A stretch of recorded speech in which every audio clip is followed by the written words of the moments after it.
And welcome one and all to the Ring Weekly Catch-Up. I'm Burf and I'm joined as usual by Jack 13 Morris, professional boxer, and welcome Jack. I'm going to tell you a story, and this is it. This morning I had a spar with a mate of mine. I'm 47 on Friday. Mate of mine was 55. We did 5 rounds, and afterwards we were both pretty plum-tuckered. But we were so pleased with ourselves, we went off, we had a bacon sandwich and a cup of tea.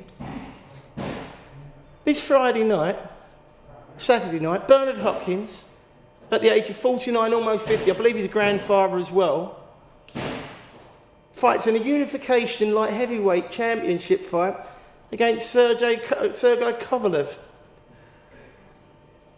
I'm just going to talk about Bernard Hopkins for a second. What an amazing man. Your opinion, Jack? Yeah, he is amazing. He calls himself the alien. Rightly so, because I don't know that another human being of that age who's at the premiere of their sport. He's absolutely at the peak, has been for what, how many years now? I mean, it's ridiculous. It's over 20 years, isn't it? 15, it was 15 years at the top at the very least, possibly 20. 19 successful defences, I think, at the middleweight title. Lost it to Jermaine Taylor. The massive fights he's had, all the way from middleweight all the way up to light heavyweight. I mean, and in recent years, being in there with fighters like Chad Dawson, who's a Canadian kid, he just completely outclassed. It wasn't Cloud, was it? No, it's Tavoris Cloud, Shimonov, the last, he made him look silly. Shimonov's a good fighter. The kid who fought Frochi. Yeah.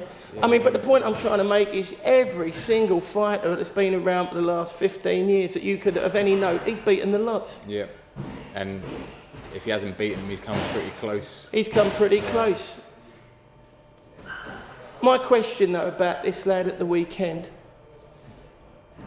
I think this is going to be one step too far. I think that this lad, Kovalev, I think he's the real deal. And I think it's the first time that your man Hopkins has made a misjudgment in quite some time. Your opinion, Jack? Yeah, it's a huge risk for Hopkins. But I think it's a fight that he's been looking at for a couple of years now. There's no doubt in that Kovalev. But in that 2 years, Kovalev's not been getting any worse. He's been getting better. Yeah. He has been getting better, and his knockout percentage speaks volumes. But has he been in with anyone like Hopkins? Has he boxed anyone that Hopkins has dealt with? Like, if you look back, anyone? Well, hold on. Let's just strip this down, because the 2014 version of Bernard Hopkins doesn't look like the middleweight version of Bernard Hopkins, does it? Of course not. He's heavier for one. So what he does, very cleverly, he paces the fights really well. He paces it not just for himself, but for the other guy. He leaves those little traps. They don't know whether to stick or go. And before you know where you are, he's landed a couple of shots, and decent ones. And like that Shimonov fight, for instance, was very interesting. You've got a very strong kid there. He's on the deck. I couldn't believe it. And he's still not throwing a lot of shots, and he's coming away from this guy. Tavoris Cloud, he absolutely buoyed him off. But I think this kid's different. I think this kid's different. And I'll tell you why I think this kid's different, because Kovalev delivers. Now, I know I've not been overly enthusiastic in the past about Nathan Cleverly, but I do think he's a great athlete. And I do think he's a very good boxer. He's just not that top-end class, which has been proved. But Kovalev does what he needs to do. He gets in with fighters at that level, and he destroys them. And that's what elite fighters do. And that is what I think Bernard Hopkins is up against. And this is why I think he's made a misjudgment, because I think Kovalev is a genuine elite level fighter, like Gennady Golovkin is. Yeah? Top-end kid. Yeah, you've got to look at... I mean, when Pavlik knocked out Taylor, who stepped up to the plate to box Pavlik? Bernard Hopkins. Why? Because he knows the style of a big puncher is made for Bernard Hopkins. It's just the way that he is. I hear what you're saying, and I don't disagree with what you're saying. But my point would be this, that Pavlik, although a very good fighter, struggled in his 2 fights against Jermaine Taylor. Struggled before that in a brilliant fight, but it was a real to and fro fight. Dominated at the end of it, but a great fight against Edison Miranda. That tells me that he's a very good fighter. But this is what I'm saying about Kovalev. He don't struggle at all. He gets in there, he knocks you out. And I think that that's the difference, that he actually delivers on the promise. And I think this is a miscalculation. And I think the other thing you've got to think of as well is that strange paradox where you've got the professionalism of someone like Hopkins, but there has to be a lot of ego there too. And I think he looks at these kids, he thinks, I've beaten most of them, I can do it, but I think he's misjudged this one because I think this one's a special fighter. Yeah, I mean, he is a special fighter, but like you making the comparisons of saying that he's dealt with Pete Wynn better style than what Pavlik did, but you got to look at Pavlik when he boxed Jermaine Taylor. Jermaine Taylor was undisputed champion the first time he boxed him, wasn't it? Was that?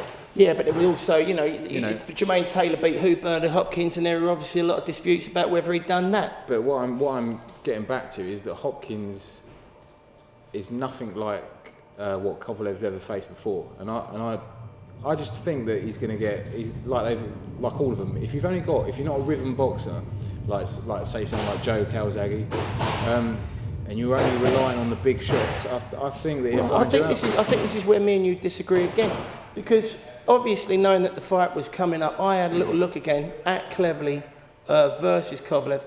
And Kovalev does some very clever things in that. He's not a marauder type fighter.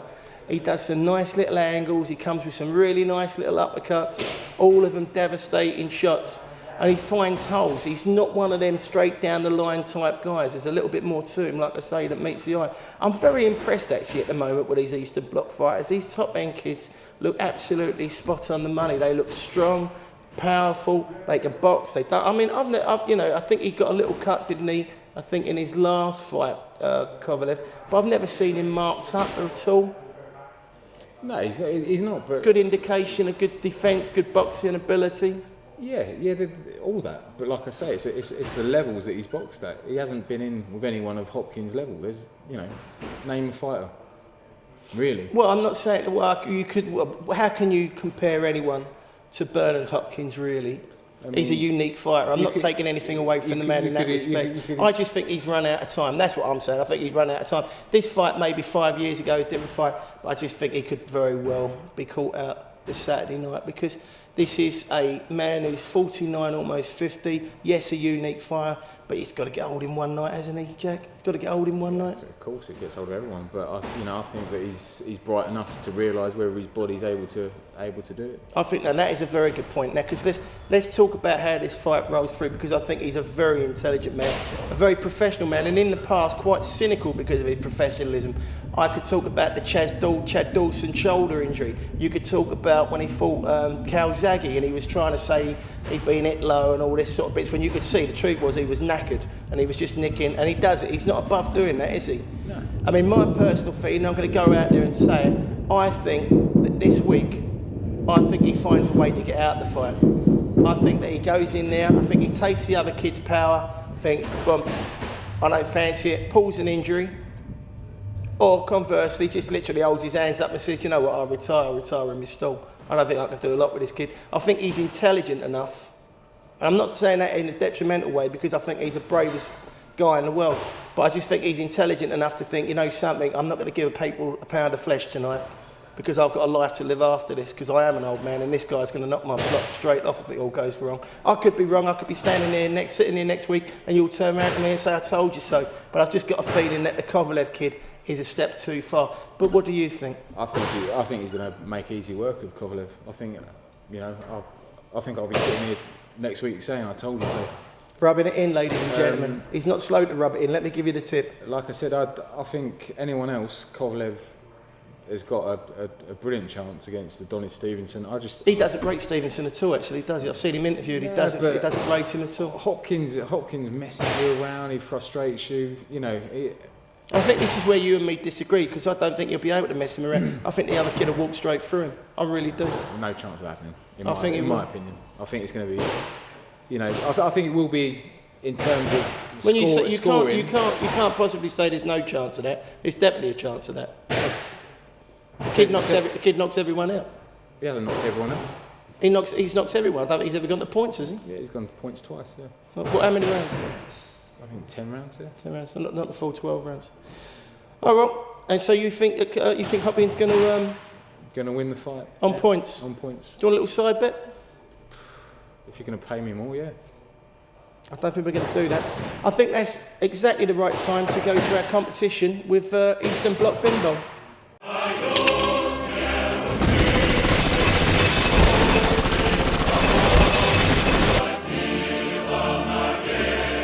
Hello everybody, I'm from the Eastern Bloc.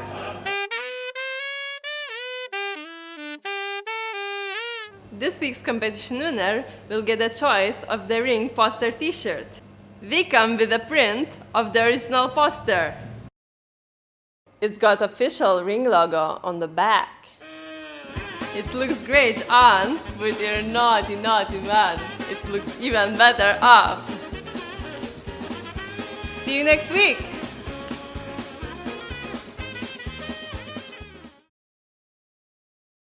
Well, there you are, Eastern Bloc Bimbo. Out of respect for young Kovalev. Question. What is the question? No need for a question. All you've got to do is go on to the ring1910.com website, join our blog, and post your comments underneath this film, and then we'll put your name in a hat and we'll contact you if you've won the t-shirt. Okay, so just to wrap up on the thing, I personally, if you're putting a bet on this weekend, I think the Hopkins is the bet, but I think I'm going to put a bet on for Hopkins to get stopped. I know it's controversial, stopped before the halfway mark. I think this kid's going to come out. He knows he can make a big statement if he does him early. I think Kovalev's going to turn up. I think he's going to go for it.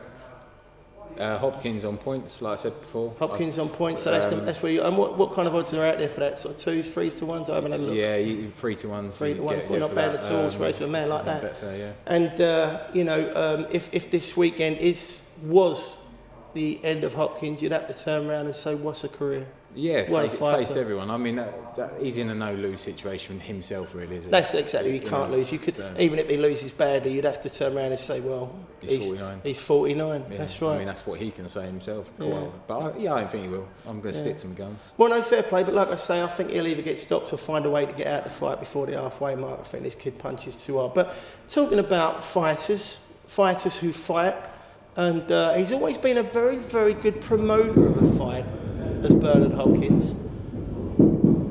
Let's talk about a fighter that's not doing particularly much to promote his fight, and that's Chris Eubanks Jr. I can't believe that this is happening. He's not turning up at press conferences. Someone like Frank Warren, who must be depending on this to pull in loads of subscriptions to Box Nation, has got half of a quarter of his main event, doesn't even bother to show. A lot of people are turning around and saying, oh, it's mind games. I don't think it's clever stuff. I think it's stupid. I'm suspicious of it. What are your thoughts? Yeah, I agree with you. I think it is stupid. It's a massive fight. Where's the... Right, sorry, Andy, just going to ask you another question. Where is the crossover appeal of this fight, which is fundamentally a trade fight, if these boys don't turn up, or if he don't turn up at press conferences?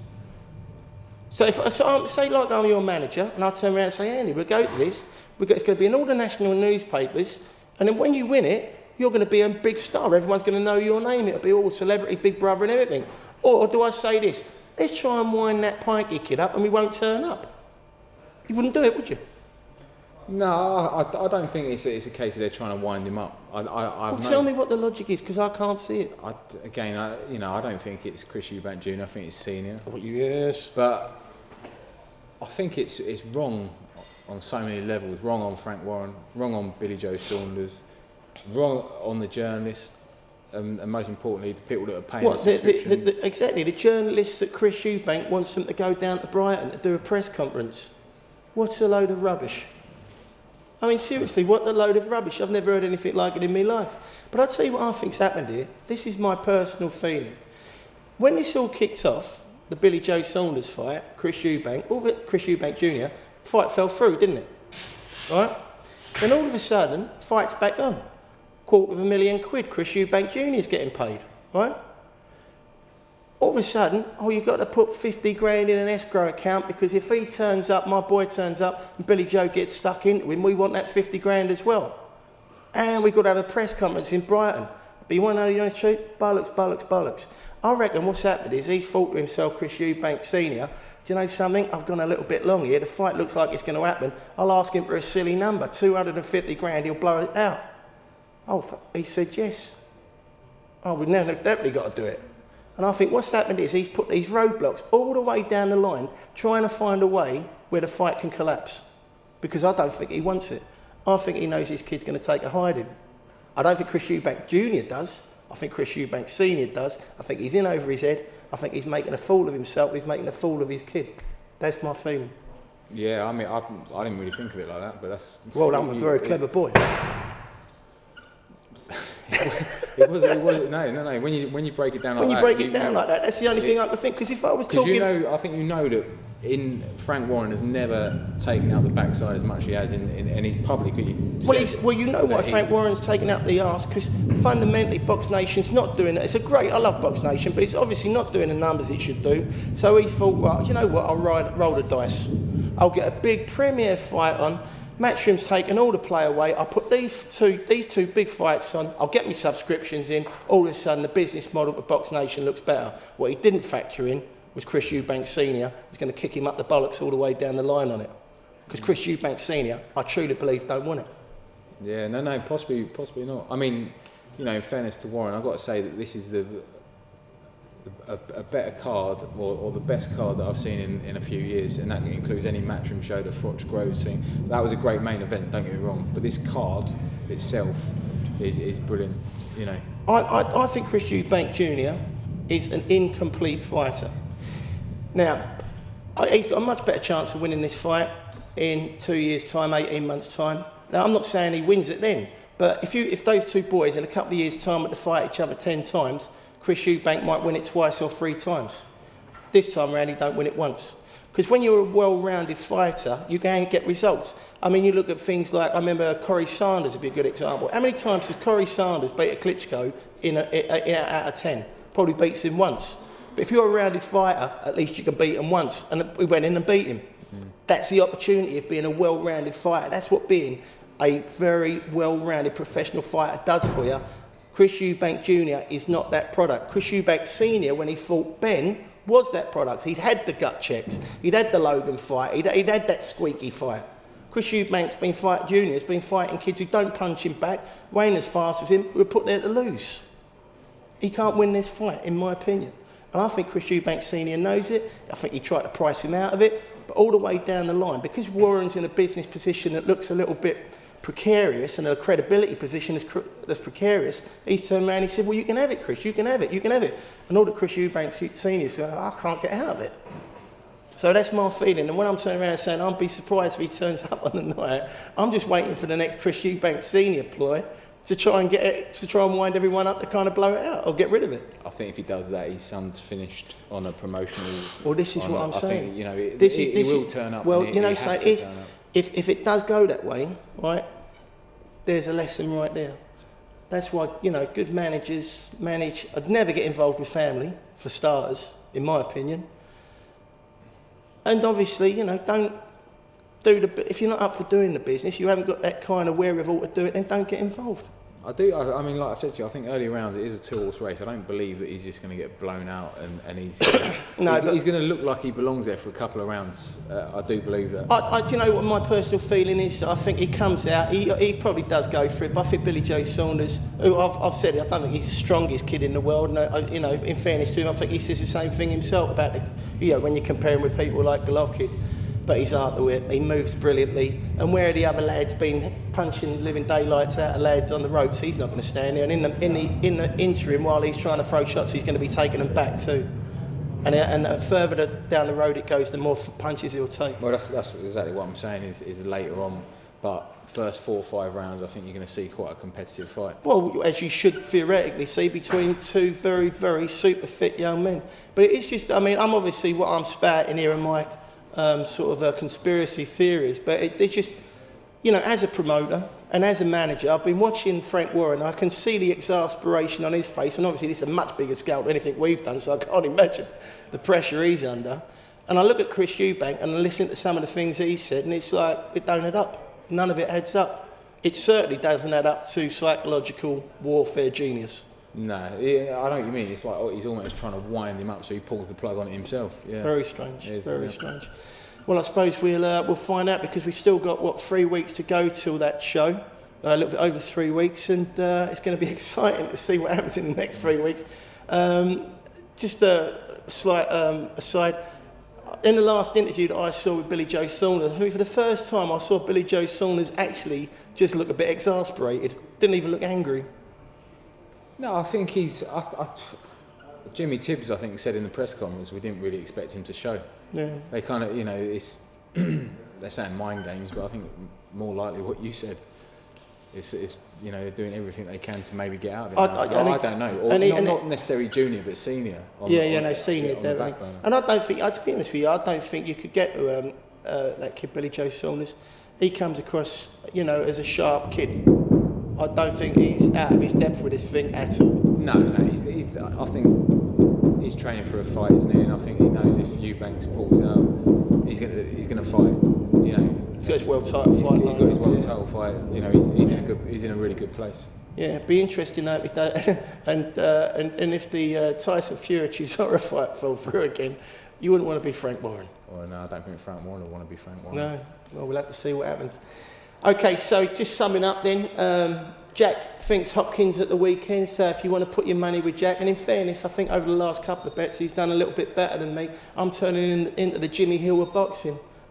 A bit contrary, but I do fancy that this weekend. I don't think it really is going to happen for Hopkins again. But he has been a miracle man. There's no two ways about it, and a brilliant fighter. But we shall know next week. And until next week, it's goodbye from Jack 13 Morris, and it's goodbye from me, Burf, and Matt, our cameraman. Goodbye.